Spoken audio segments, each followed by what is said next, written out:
I got my coffee. Yeah. I know you got a Ty mug somewhere, Stef-N-Ty mug probably. That's what I'm talking about. Merchandising 101, ladies and gentlemen. What's going on, everybody?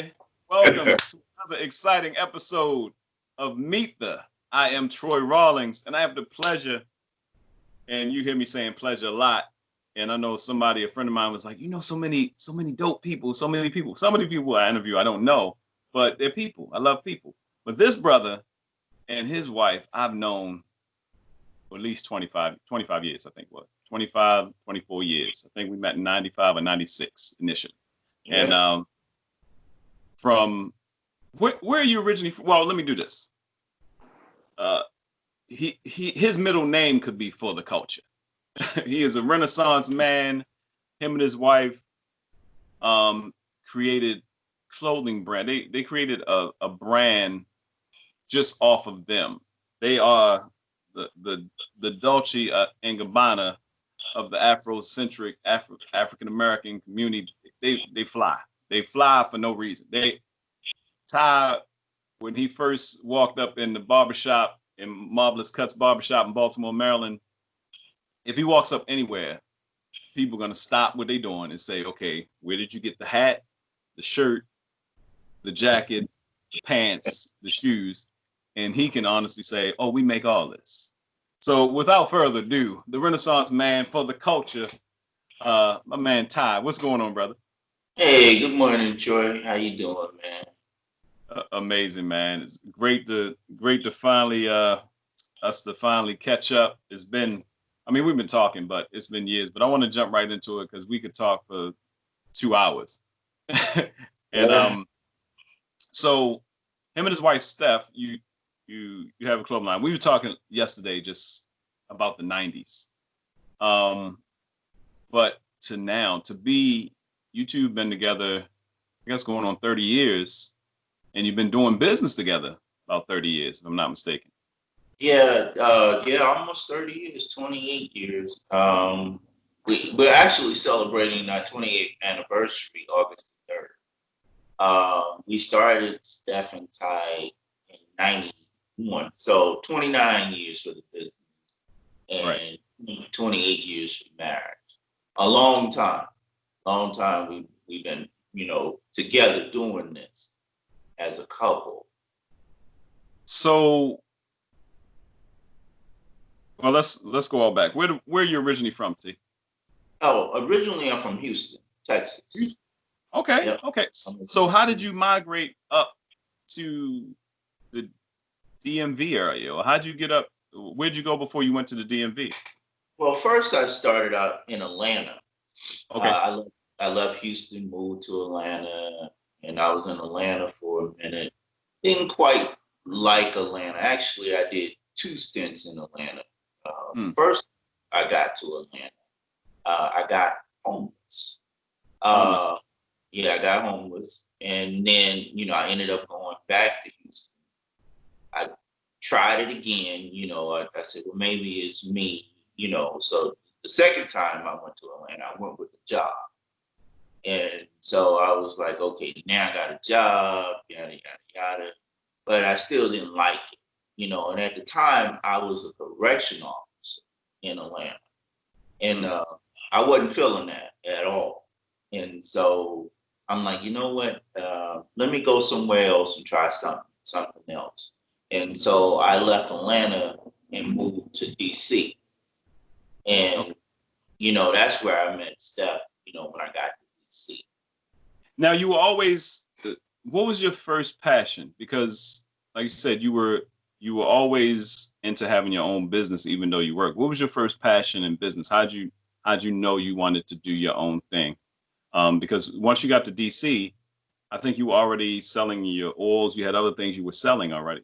Yeah. When I got to DC, actually, when I met Steph, I owned a shoe shine business. I had a little shoe shine stand and shoe repair. And then I opened up a cleaning service called Jazzy Cleaning Service, where I would go in to people's homes and I would clean their homes. Or I did commercial buffing and waxing floors, carpet cleaning, it's funny you should ask me about the business. I've always had this thing where I wanted to, even as a child, I wasn't like the norm. I wanted to do things that were different, and I was different. My grandmother and my aunt got me into clothing back in the day. They were dressing me like a little rag doll. My aunt's like about 10 years older than me. So she was like, going buying me things. My grandmother was going buying me things, and they were putting me in these clothes, right? Right. And so at first I was like, man, I'm not feeling this. They buying me little suits and, this little funky stuff, right? I ain't feeling it. My grandmother's like, no, you gonna wear this, so they encourage this quote unquote thing that people see nowadays with clothing. I've been doing this since I was a child, mixing and matching clothing.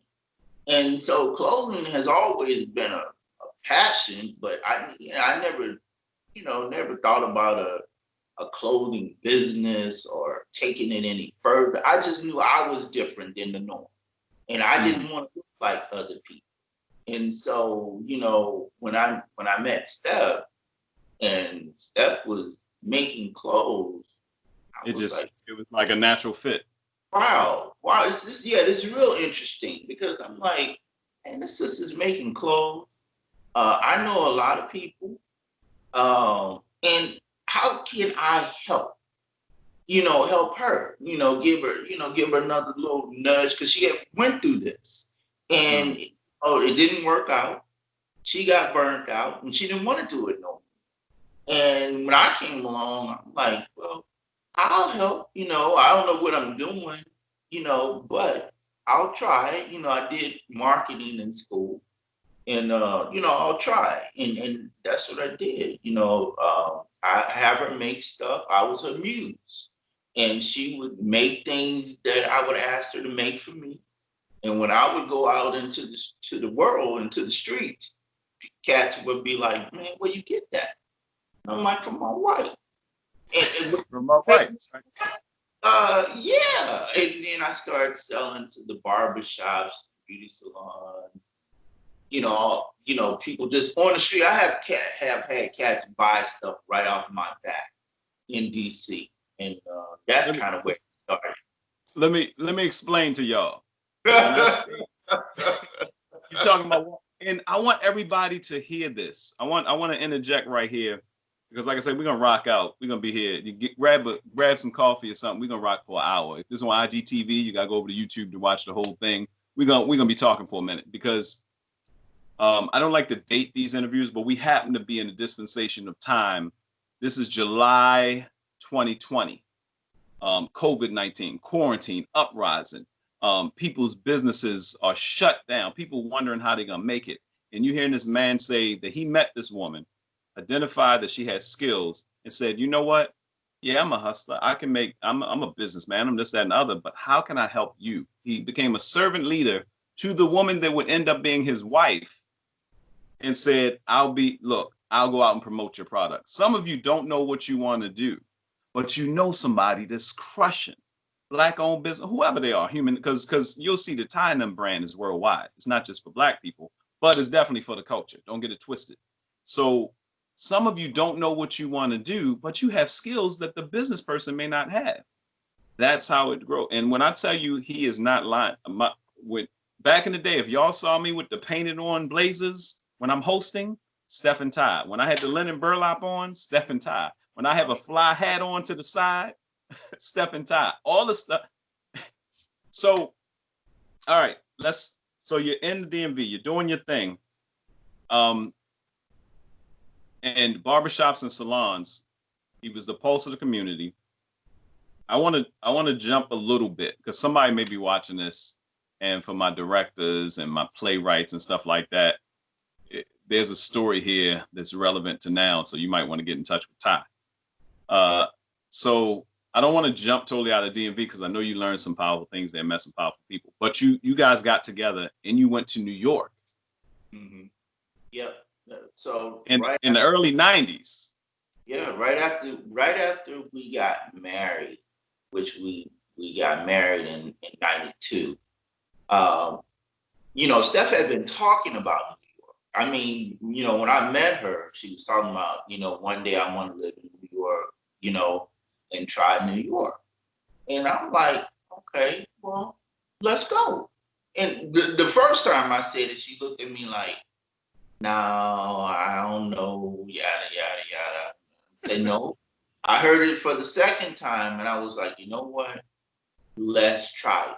Only thing in this life you got is to try. It might not work. Okay, no problem. But at least we tried. And and we did. We didn't have much money. Actually, we had no money. We had just enough money saved up for 3 months in a transit hotel in Harlem, in Central, and we stayed at 114 in Central Park West.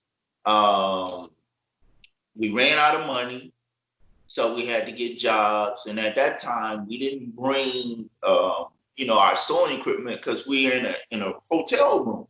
So we're not making anything. I'm not running the streets selling anything. I don't have anything to sell. So we finally got jobs, and by the time we got the jobs, we didn't have enough money to get on the train. So Steph got a job at 40th and between 7th and 8th Avenue at this fabric store. And I got a job doing security. So in the mornings, because we didn't have the dollar to get on the New York subway at the time, it was $1. We didn't have it. We ran out of money. And we didn't know anybody in New York. And so, and I couldn't call people and say, hey, can you send me a couple of dollars? Because that was not happening. So Right. when we got the jobs, we didn't have the money to get on the train. So we would walk from 114th Street in Central Park West. We were right across from Central Park to 40th Street in Manhattan. And I would drop Steph off, and then I would walk another hour to the Villages where I got the security job. So I would just walk on down 8th Avenue till I got to 4th Street. So it took us about an hour to walk her to work. No, an hour and a half. But it was a nice walk, an hour and a half. And then it took me another hour to get to my job. Then when I got off from work before she did, I would walk back to 40th Street and pick her up. And then we would walk from 40th Street back to 114th in Harlem. And, again, we didn't have no money. And during that time, Burger King was doing Whoppers, 2 for $1. And I think they were like $2 at the time. Right. So we would get a Whopper in a small fry. And, that's what we ate for dinner. And if we didn't do the Whopper, then, New York back in the day had hot dog stands. Hot dogs everywhere. Right. So, we would get a hot dog because they were only $1 in a bag of chips. And that's what we did until we got the first paycheck where we could even get on the subway. See, when people say to me, I can't, I say, no, you have to try. You have to. Most people would have said when they hear that, they like, oh my God, I would have gave up. Yeah, you probably would have, but I wasn't. And so, it's like, okay, so now we go from the transit hotel to getting a rooming house in Brooklyn. And we were in Crown Heights.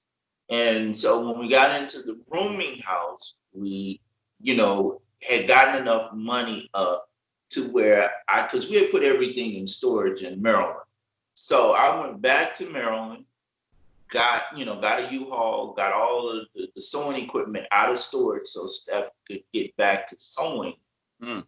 Got back to sewing, and every weekend I would vend on 125th in Harlem, right across the street from the Apollo. I'll be right there. Steph was making like these shirts that we called back then t-shirts, but they were just like these, little funky shirts. And I'll be selling the shirts out there. I have my little bottle of oils. I would sell incense. I was hustling, man. They were bringing bus tours during that time on the weekend. They were bringing bus tours, literally from around the world. You had all these different buses with people from China and London, everywhere. And they were coming to Harlem. And you had all of these artists on 125th selling their wares, from a brother who was making furniture to another brother making shoes. And so, it was all of this going on. Now I want to interject, because we were talking yesterday, and you even came across young brother and his squad that was selling baseball caps. And you talked about meeting a young Damon John, or they were out there in the same area. People were at that time. Was it Damon John who was when he started FUBU? Yeah, no, he was in Brooklyn when we were living in Brooklyn. Okay. I met Fat Joe on 125th, and Fat Joe was the cat who said to me, "Hey man, why don't you take your stuff to Sony Records?" And I'm like, Sony Records. A big shout out. I got to give a shout out to Fat Joe, because he's online now doing kind of interviews and stuff like this. And I literally saw him talking to Roy Jones the other day, and I'm in tears cracking up about that story. And it's good to know that what you just said about Fat Joe, some other people mentioned about him saying, "Hey man, why don't you do this?" Yeah. Yeah, he was the initial cat that, said, "Hey man, try Sony." And I did. I made an appointment. Went to got an appointment with the A&R person at Sony, and took some things, and she looked at them, and then she called her people in the room. They looking like, "Oh my God, yeah, we can work with you. Yeah, we can use you." Now what year was this? This was 93. So this is a year. They get married in 92. They grind together.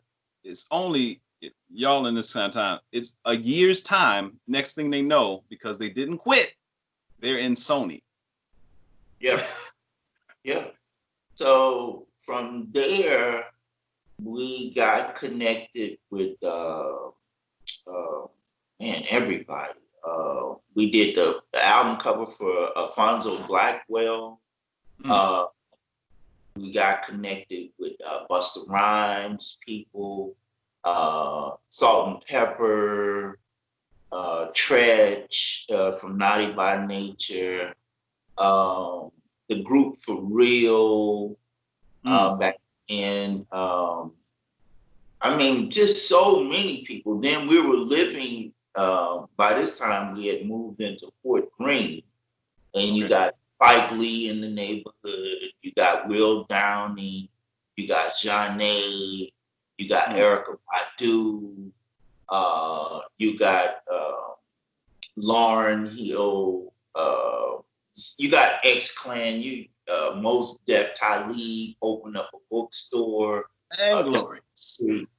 So you got everybody in this Mecca, and we all coming through. And during this time, nobody is really super famous, or they're not like, "Oh man, you can't talk to me" kind of thing. We were just all cool with each other. Everybody was respecting everybody's craft, and so it was just like just a cool melting pot.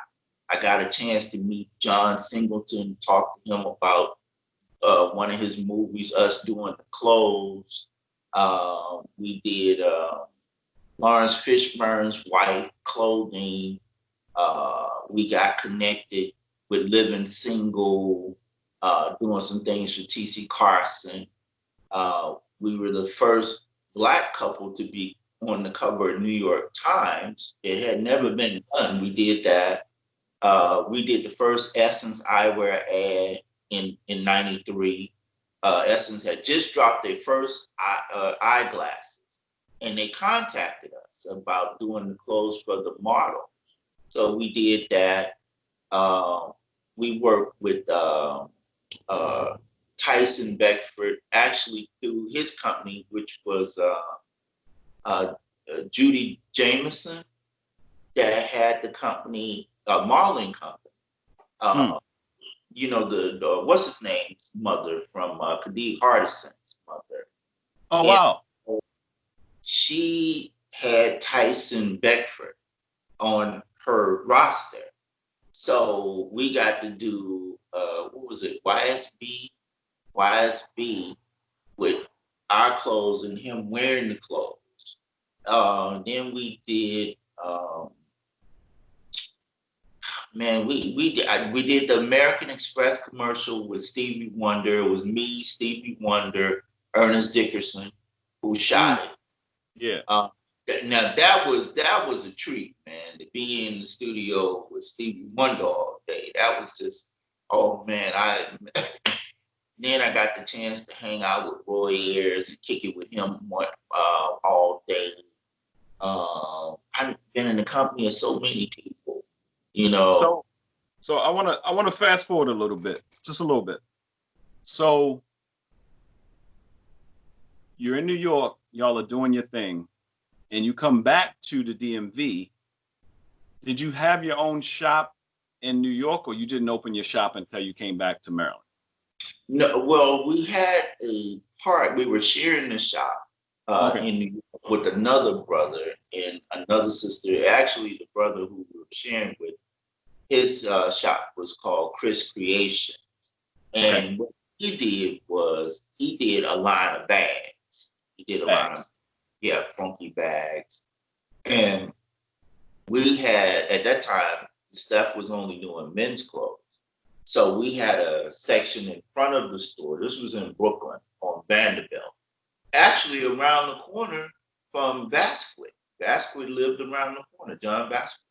And so when you walked into it was an old pharmacy from back in the day. So it still had all the old fixtures. You remember the wooden ladders that were against the wall that you moved them? Yeah. It had all of that. So we had a corner of the store, and that's where we had our clothing. And then on the left side of the store, it was two sisters who made children's clothes. So it was like three of us. Now, this was what? This was like 93, 94? Yep, 93, 94. How important is it to this day? Or how important do you think it is for people to come together and do more of that? Oh man, you know what? We've always done that. I preach that to people all the time. Now, whether they want to do that is a whole other thing. I think in numbers, I don't think I know in numbers you're stronger. If you're coming together and you're bringing your ideas, I mean, everything that I do now, literally everything, it's not just me and Steph. Right. It's me, Steph. It's my brother Rex over in the Philippines who's making the action figures. It's my brother Paul Pate who is making the comic books and the animation. I've worked with so many artists that it just you have to do that, because where you might be strong in one thing, they may be stronger in another thing. And if you can combine that, then that's when you get dope projects. When I got to Sony, the first day I got to Sony, and the A&R person was like, well, look at this. I want you to look at this video and tell me at the end of the guide what you think. And when I looked at the video, it was Craig Mack. Now, I didn't know who any of these people were. I didn't know Busta Rhymes. I mean, I knew LL, I had known, Biggie, because we lived down the street from Biggie at the time. The video he's talking about was the Flavor in Your Ear remix video. Yeah, and it had all of these people, and all of them lyrically was strong. But when they did that video together, it was like, oh God, like you know, The Hype Williams directing. yeah, it's like wow, So I think it's always better if you can do projects together and come together on things and try and always it's about me, it's about me, it's about me. And a lot of people do that, and they kind of get caught up in the sauce. I mean, it's almost 30 years, literally, that we've been around, but we still relevant. We still here. I got kids that come up to me talking about, hey, Mr. Ty, man, you making a comic book, I can make a comic book too. See, that's what this is really about. It's really about to inspire, not talk about it, but be about it. Show them, hey, there's another way. No, you might not make it to the NBA. You might not be a football player. You might not be a doctor. But hell, you can use your mind to do other things. Right now, here I am, little kid from Houston, Texas. But I sit in 62 countries. 62 countries we're known in. So please don't tell me what you can't do. No, I'm not wealthy in the sense of I got a ton of money, yada, yada, yada. I'm wealthy because I have friends. I'm wealthy when that person comes talking to me and they're crying and saying, I started to give up on life, but I didn't because of you and Steph. That's wealth. I'm wealthy when the man comes and he's sitting down and he's crying. He said, I started to commit suicide. I thought about what y'all do and what y'all go through. And that makes me more wealthy. So please don't give up, man. Just keep going. And now you guys are, and you heard him mention different things that you probably like, wait, action figures, wait, comic books. Yes. As far as I know, they are the first fashion super friends, the dynamic duo of fashion. When I tell you quality comic strips, the t-shirt he has on right now, Samurai Tie. Right. Y'all took your brand from t-shirts, clothing, just fly wear. And now every time Ty steps out, he has this flavor. He's like, I gotta take it back because I used to sell body oils in high school. Then all of a sudden, I got to the point where, they call me Smell Good Troy. So if y'all around me and y'all want, you always smell good, I'm always gonna keep some different scents on me. The lotion gonna smell like something. But then I'm in the Marvelous Cuts barbershop, Ricetown, Lynbrook, Baltimore, Maryland. Everybody coming to shop selling something. We used to be like, we saw everything but the kitchen sink. One day it was a crackhead coming down the street with a doggone shopping cart, and he had a kitchen sink. And I said, I'm done, Marvin. I'm done. Look, I lied to you now. Somebody came in trying to sell a bus one time, a head of some white man, and just walked in the shop like, man, we laughed so hard that he backed up out the shop like, he's like, who is that? Why would we buy a bus? Ty came in the barbershop, and we knew him kind of because Marvin was already getting close. Marvelous Marvin Jazz Ensemble. Marvin, heavyset brother, but he always had flavor, and he would wear a lot of African type garb, Afrocentric garb. So he was already going to set. We didn't know. So Ty comes in with the fly hat and stuff like that. I was like, hey, what's going on everybody? We stopped cutting hair. We was like, who? He walks up, talks to Marvin. We like, who is it? Oh yeah, man, y'all into this? He's like, Marvin, can I? Because anytime any of y'all who have product, this is another thing. I'm a master barber by trade. If you go into a barbershop and salon, make sure you have a relationship with the owner. Don't just come in saying, hey, I got this to sell, because they're like, hey, no soliciting, no whatever. Always and this is business 101, period, whether you went to school for business or not, right? No. It's about relationship. Like he said, relationship. Make sure you have a relationship with the owner. Ty would come in, give dap to everybody, respect, would go and talk to Marvin, and then come down, and this guy had everything. All his stuff was fly. And he put me down with Indian scented oils mixed with always had flavor. So you go from that branding. What transition you in? I understand having the memoir book. The poles. We're gonna talk about the poles too. That's a whole nother thing. This brother makes and paints poles. And I'm thinking, so these fly walking sticks? He was like, nah, Troy, this is just stuff for your wall. I don't know if you have wall and poles in there they can see, but you can, if you go to his page and Stef-N-Ty, all the links are below, will be below in the wording and everything.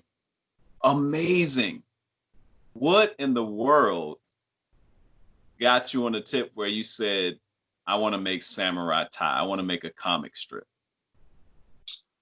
You know, one day I was doing this event, and you know, I was just, you know, at the event, you know, selling, and I called, you know, I don't know, I know, I was dressed like a samurai, which I thought, and so I called my friend Paul, and I said, hey Paul, I'm gonna take a picture. I'm gonna get somebody to take a picture of it, and I am gonna shoot the picture to you.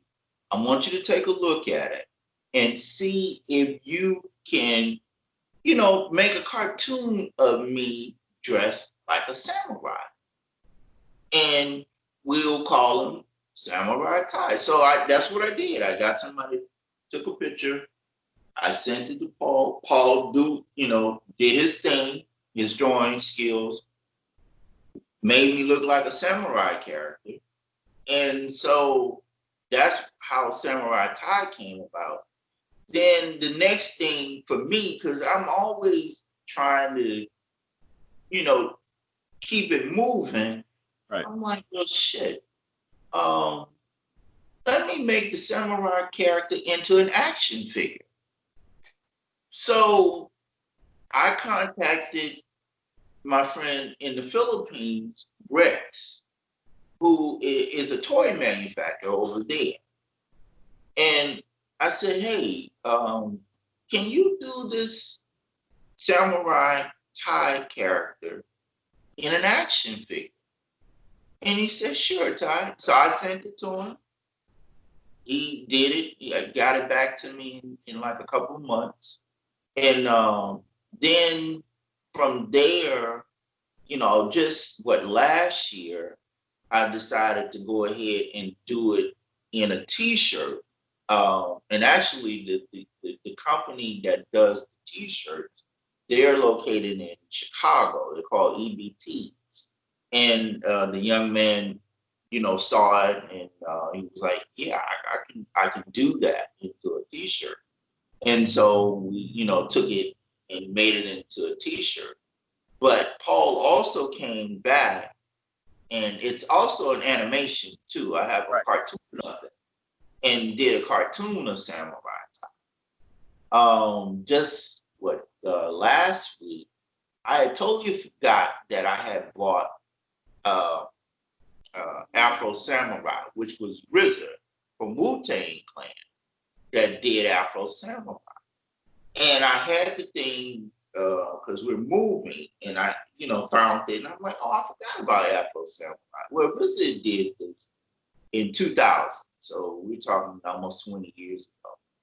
And Afro Samurai, so I put his action figure next to my action figure and told people, listen, this is nothing new. It's been done before. Right. You gotta do it. RZA went on to make millions of dollars off of Afro Samurai. He did the action figure. He did the movie, and he also did the comic book. Now we're working on the Samurai Ty comic book. Right. It's a limited edition. It's only 200 copies made. They're selling for $100 a copy. After that, it's done. They'll all be signed. There'll be a gift of what do you call it?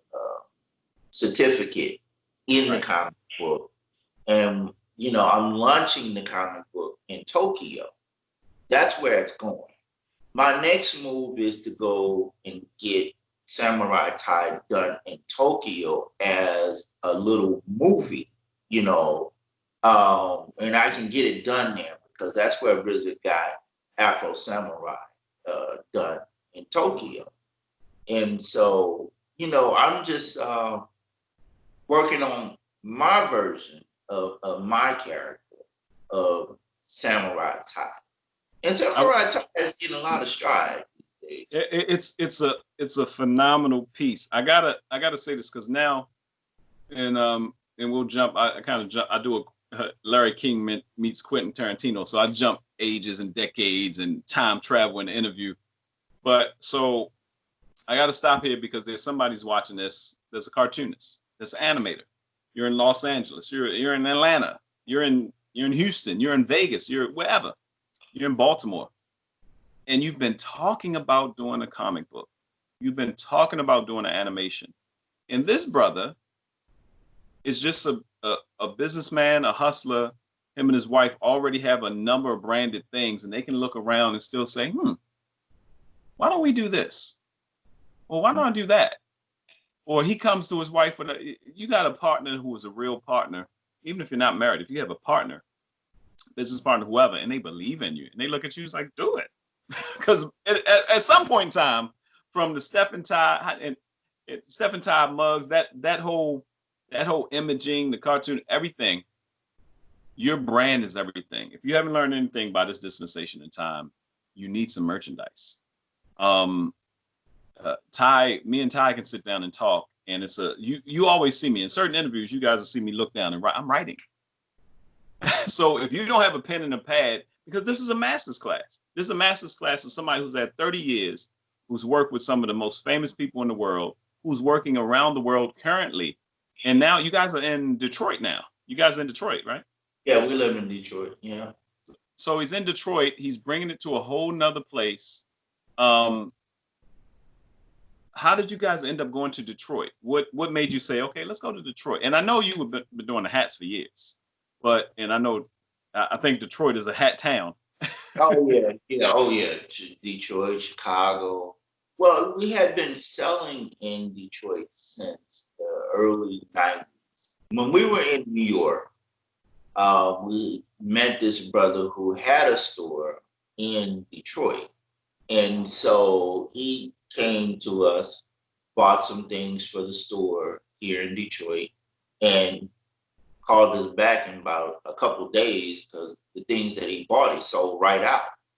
And so we were like, oh, Detroit, okay. We've always had a presence in Detroit. And even when we wasn't living here, we were living in Baltimore, we were living in Philly, because we done lived in like 8 cities. In Chicago, we've always sold in Detroit. So the last stint was 2010.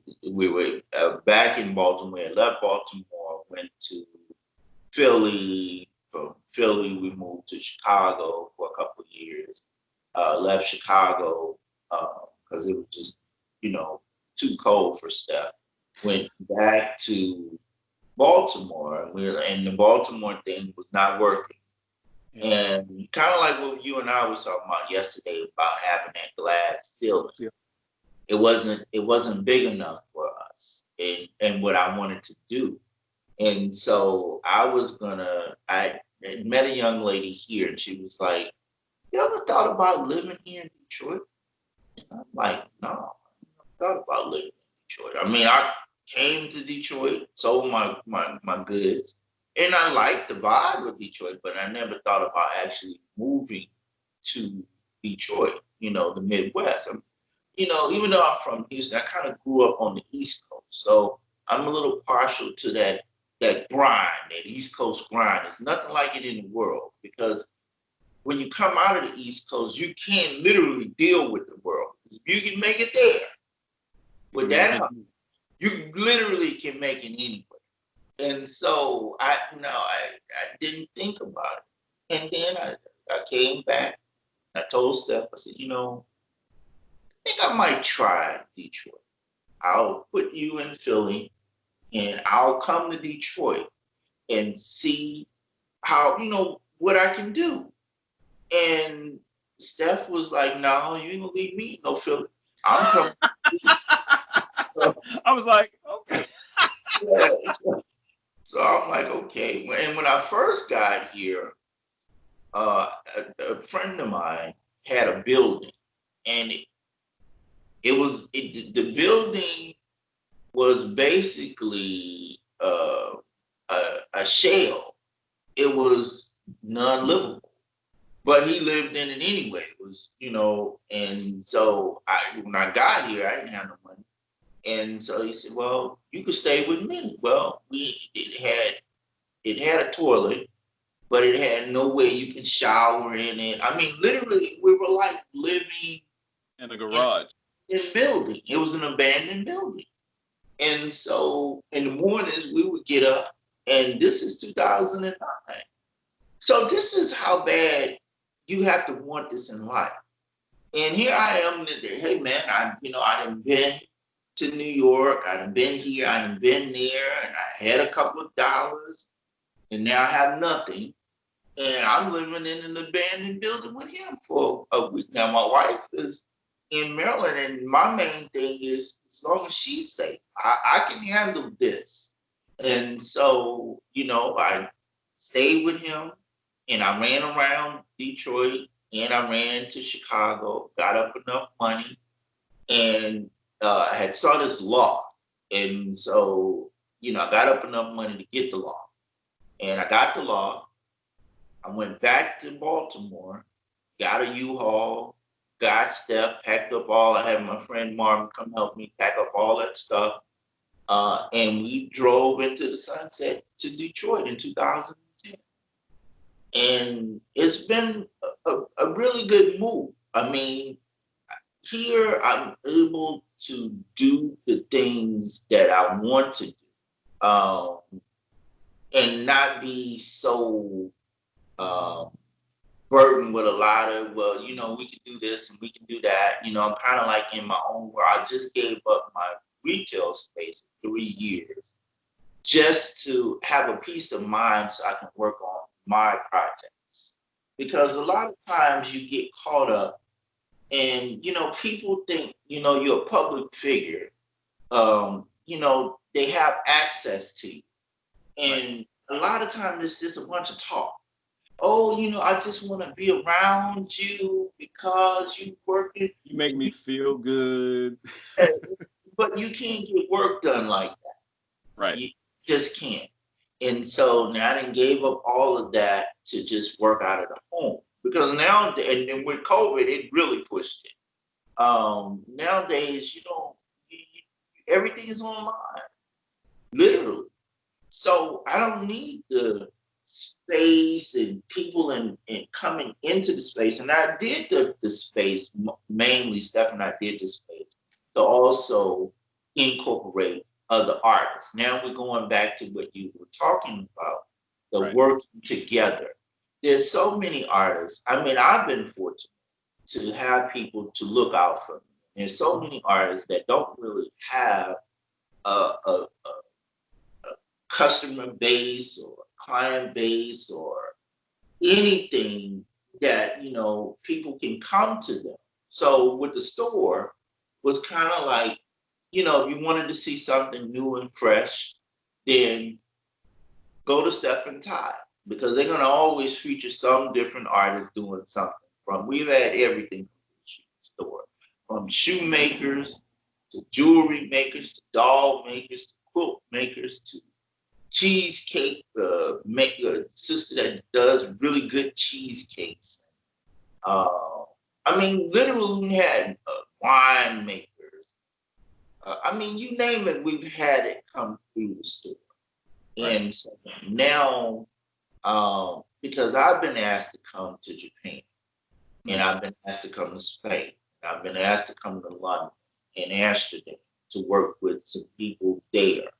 And I said, I'm 54 and it's time for me kind of look out for me and more so and get some of these other things that I want to have done out. Because, I also have a skateboard of mine that was slated to go to Germany.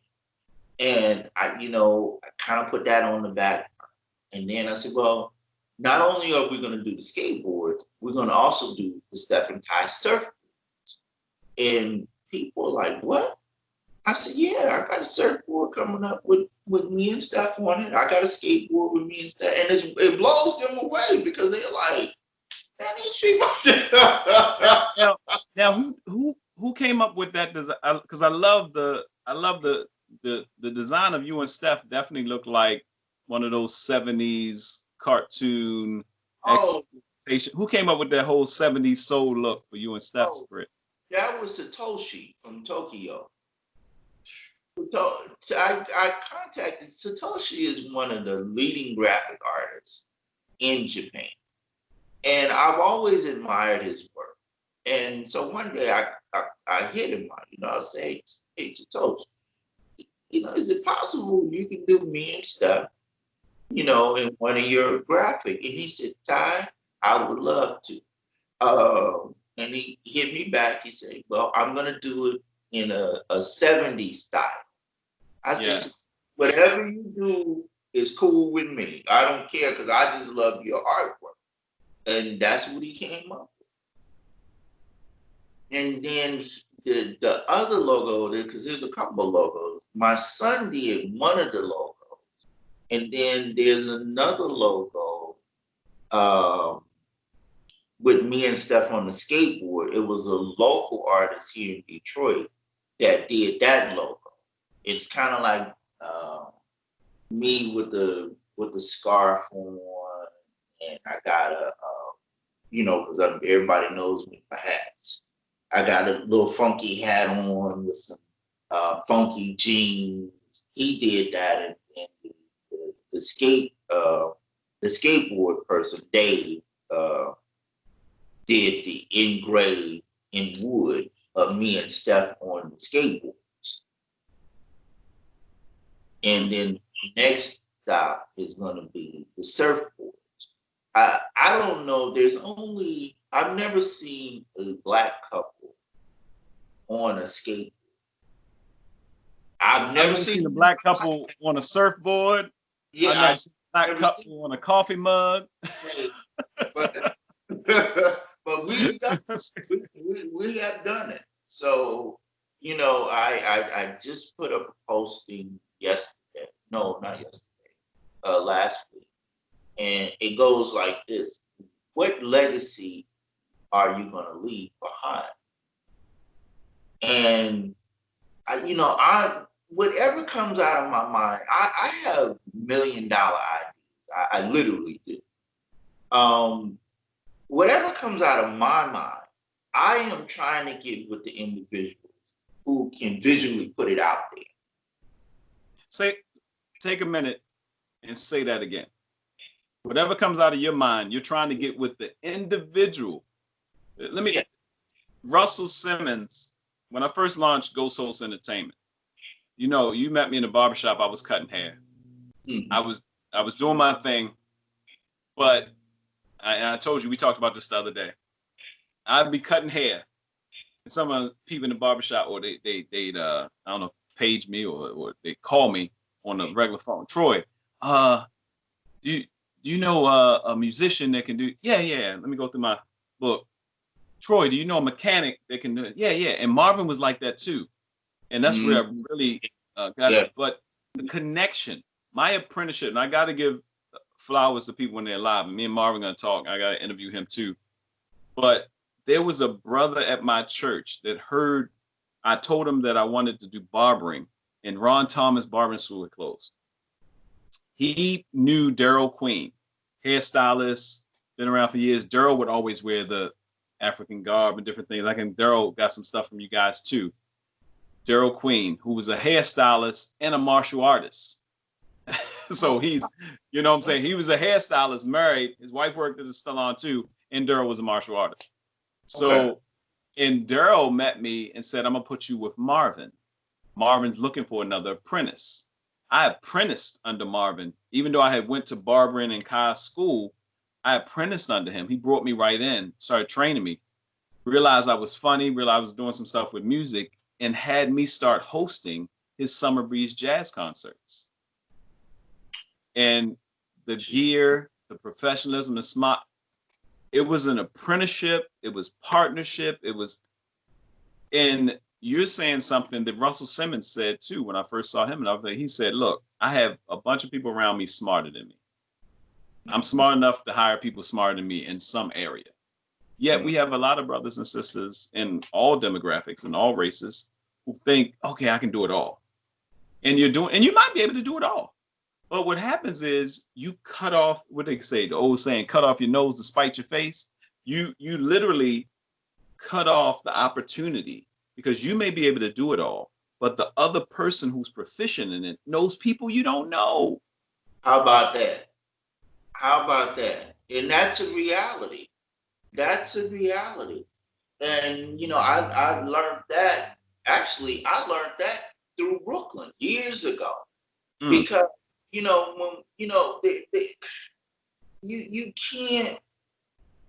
literally can't do it all by yourself. You just can't. And so if I can get me personally, if I can get with the individuals who are, prime example, I can't make an action figure. I don't know. I can't make an action figure. Maybe I can study some courses, but it's not what I do. And so I turn to Rex. Hey, Rex, will you do such and such? Sure, Ty, let's go. I have like 4 action figures getting ready to come to me right now. 2 of them is the new logo that you're talking about that Satoshi did. These action figures are 70, they're men stuff, but we dressed in little 70s costume with the hat and the, and the bell bottoms and the whole nine, right? The other ones are my son and my grandson. Because I'm like, listen, you gotta leave something behind. We are the first Black couple in America. Better yet, we're the first Black family to ever have action figures that look like all of us. It has never been done. I'm constantly creating my own history. I'm taking it further than anybody ever thought, because back then, people would say, Todd crazy. Todd want an action figure. You want a skateboard. You already got a beautiful wife that's talented in making clothes. He ain't happy with that, so he got to keep pushing.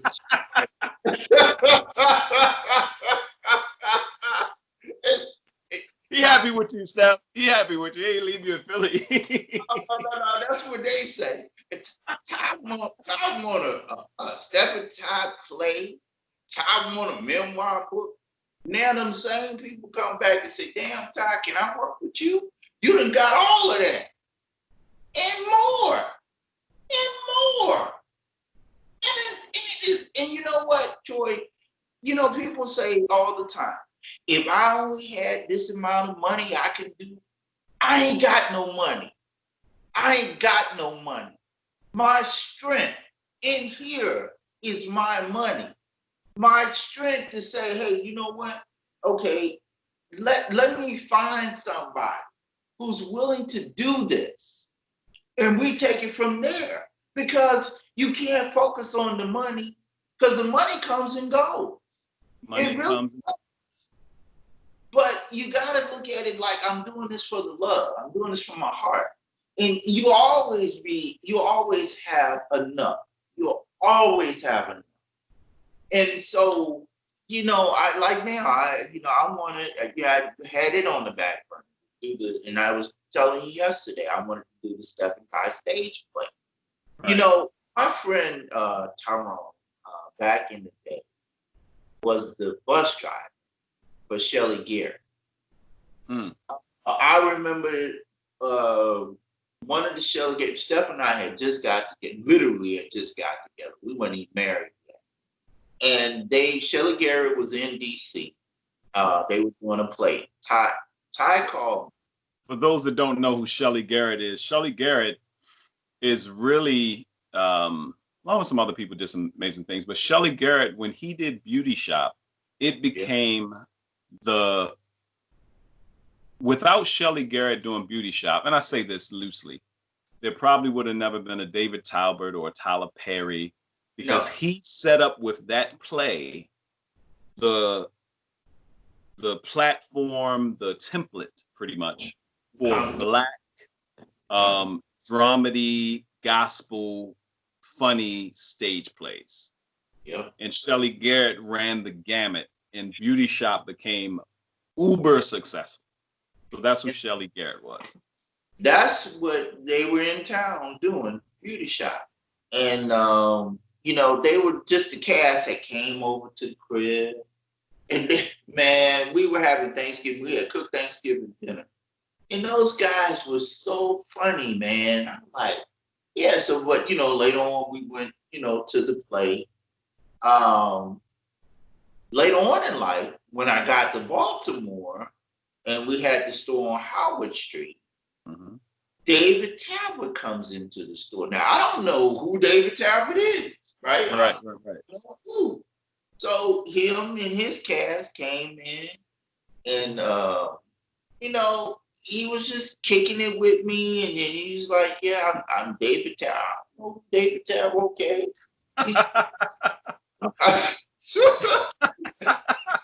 Somebody had told him about us, right? And so they were performing at the Lyric Opera House right down the street. And so he says, yeah, well, I just came in to get some clothing. They came to buy to us to buy some clothing for the play, right? Now, in the play was Shamar Moore,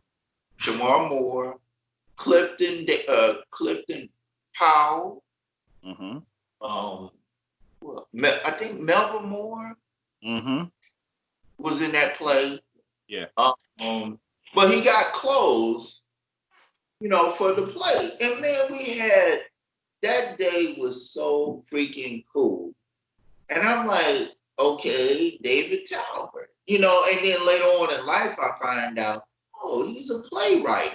And, you know, I'm like, oh, cool, you know. So, I've been around these play people and, you know, but it never came up that, you know, one day I can do my own play, my own story, you know. And I started thinking about it real seriously maybe about 3 years ago. I'm like, you know what? I can do that. I can get with somebody who can write a play on our life, and we do our own play, the Stef-N-Ty play. Because again, I don't know of a Black couple who, you know, come from literally nothing. I mean, nothing. We had nothing, you know, and we go on to various countries around the world with our stuff, and the ups and downs that we came through, you know, from, you know, having the lights off. I mean, you know, I just got interviewed by NBC Australia. I'll never talk about, have you ever, you know, you guys ever been homeless? I'm like, no, we've never been homeless. You know, there's always been food, but the lights have been on. You know, I've always managed to have something, a product to sell, you know, something to sell. Say that again. At this day and time, people need to hit it. And we're gonna do a part 2 because we're approaching an hour. And like I said, for y'all to just because when I do my interviews, I don't realize that y'all here.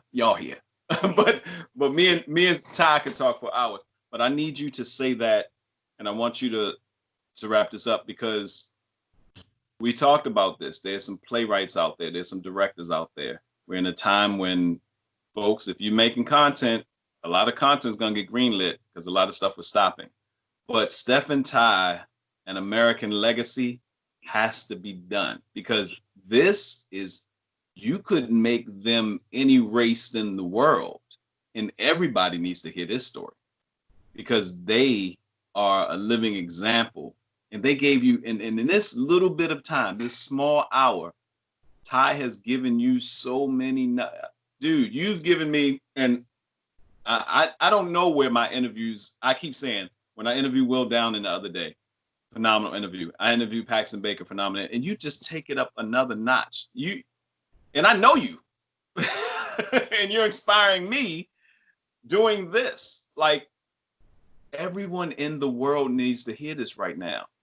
He said he's went through being, having to sleep in crazy place, doing everything. When him and Steph got together, they'd never been homeless once they got together. He said because they always had something to sell. Yeah. Just having a product, to constantly be out there. So no, we never together as a couple experienced the homelessness.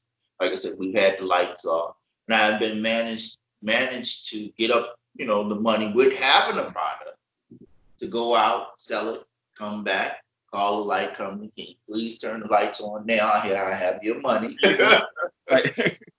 Yeah, but just legally, legal hustle, legally. Yeah, legally. Yeah, you know what I'm saying? I've sold so many things over the years, man. But the main priority has always been the Stef-N-Ty brand or the Stef-N-Ty product. But I've stepped back. I've sold bean pies in Baltimore, just to get that money and take it and buy fabric. I've sold oils. Oils have paid the rent on the studio to keep selling, to keep the lights on. I've taken jobs in halfway houses, bring that money back to come and, buy fabric and, the notions that Steph needed, like the threads and needles and, a lot of stuff. And sometimes you got to step back. I never forget a friend that's a reporter, and she says to me, do you actually know how big you guys are? I say, how big you are? And I'm like, Ty, yeah. She said, no, Ty, I don't think you do. I don't think you know, because the deal with you, like, you can easily say, you know what, I can be all of that. But no, you hang around people, you're just like just like the brother, you're closer. And, just like this comedian told me, I don't think I tell your story every night about how you and Steph walking, and I'm like, what? Yeah, when you told me, because I just wasn't doing good one day, and she just determined to make me feel better. When you told me y'all were walking from 114th Street and 40, people wouldn't do that kind of stuff. And here you are, just married to this woman, and this is how y'all started out, and y'all still going. And she said, I can't touch Oprah, but I can touch you. But I know you know her. I'm like, wow. Now that's inspiring. I get it all the time. Sometimes I'm blown away. Like, man, I'm doing such and such because of you. I see you, and you're touchable. It's not a distance. Well, let me say this as we wrap up. Two things popped into my head as you were talking. And I told a friend of mine this. I said, there's a scripture that says, a good man leaves an inheritance for his children's children. And a lot of times people think inheritance means money. Inheritance means legacy. And you literally have your son and your grandson making comic books and characters of they're telling, you've made young griots out of your descendants. And then Steph is the epitome of a Proverbs 31 woman. You can go out and say, okay, I made this money. And even my father in his depressed state, great guy, this, that, another, but he make money and want to feel good. He go to the bar, buy his friends drinks, and then come home. And his wife is like, my mom be like, what happened? He was like, I'm already depressed here. You make money and could do anything with that loot. She don't know how much money you bringing on. And I want somebody to hear this before we get out of here. She don't know how much money you touch it. Ty's made thousands. Let me tell y'all, to y'all to think, oh, I don't know if I can do that. This guy could go out in the street and make thousands of dollars in one day and take it back home, buy fabric, buy food, pay the rent, and know that whatever he put in his wife's hand would be multiplied. This is the time to know that, knowing she had skills. Remember, he said he met her and said, hey, I believe in you. Let me help you. You are a servant leader, brother. I'm blessed to know you. You have inspired me tremendously. We got to do a part 2 and a 3 and a 4. We got some honorable mentions I'm going to tag in this thing. But before we get out of here, you got any last word? And also give people all your information, how to get in touch with you. I'll have all the websites and stuff below, but let people know how to get in touch with you too. Oh, they can reach me by phone. 313 is my number directly to me. It's 313-405-5759. Or you can also email me at tydickey@aol.com. How you spell your last name, Ty? DICKEY? Yeah, TYDICKEY at AOL.com. Or Stef-N-Ty Fashion, and that's all one word, STEFNTY Fashion, FASHION @yahoo.com. And that's the letter N? Stef-N-Ty Fashion.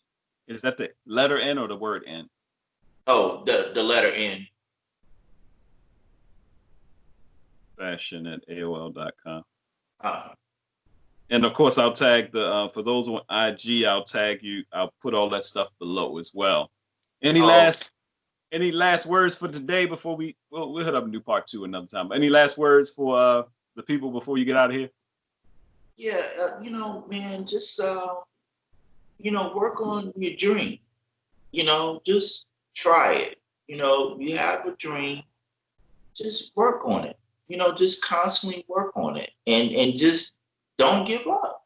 I know that's easy said than done, but just work on your dream, and don't let a lot of people discourage you from your dream.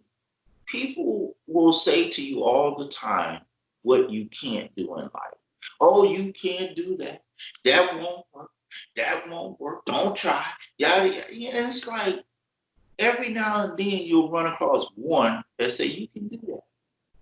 And if you don't run across the one, I don't, because I get this a lot, man. You got Steph and you got yada, yada. Listen, man, clap for your damn self. Believe damn self. Clap for your damn self. Yeah, it's like, hey man, you know what? I want to do such and such. And just try it. Don't cut it out. I don't think I can do it. See, once you say that, you're never gonna do it. You're never gonna do it. And just like I was telling you yesterday, don't ever, knock another man's dream.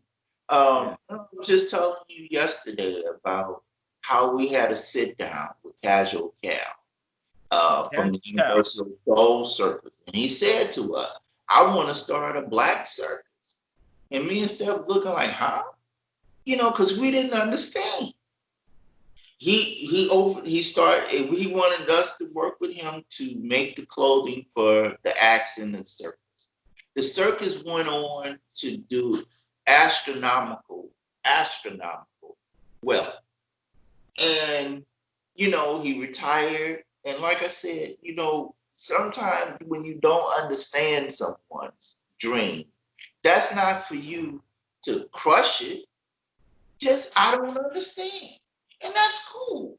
But don't, oh man, that ain't gonna work. It might not work for you. It might not. But you can't judge if it's gonna work for somebody else. That's all I'm gonna say. That's, ladies and gentlemen, Ty, one half of the dynamic duo Stef-N-Ty, but Samurai Ty, whatever you want to call him, Ty Dickey. Brother, thank you for blessing us today. And we got to do a part two. We got to do part two, and we got some great things coming. And I'm looking forward to the play, series, movie, whatever it is, because people really need to hear about your life, and it's ongoing. And we need to give you guys your roses while you're still here. And we also have the memoir book out too. Memoir book. Yeah, Love Never Looks So Good is what the memoir book is called. So hey, Troy, you know what? Hold on, let me show a picture to everybody. Yes. So you can get the memoir book, right? You can get it on Amazon. You can get it Barnes and Nobles, Ingram Sparks, and you can get it directly from me too. So if you contact me, I will sign a copy of the book to you. And also too, hold on, let me also show you this. I love it. Love it. This is the Stef-N-Ty.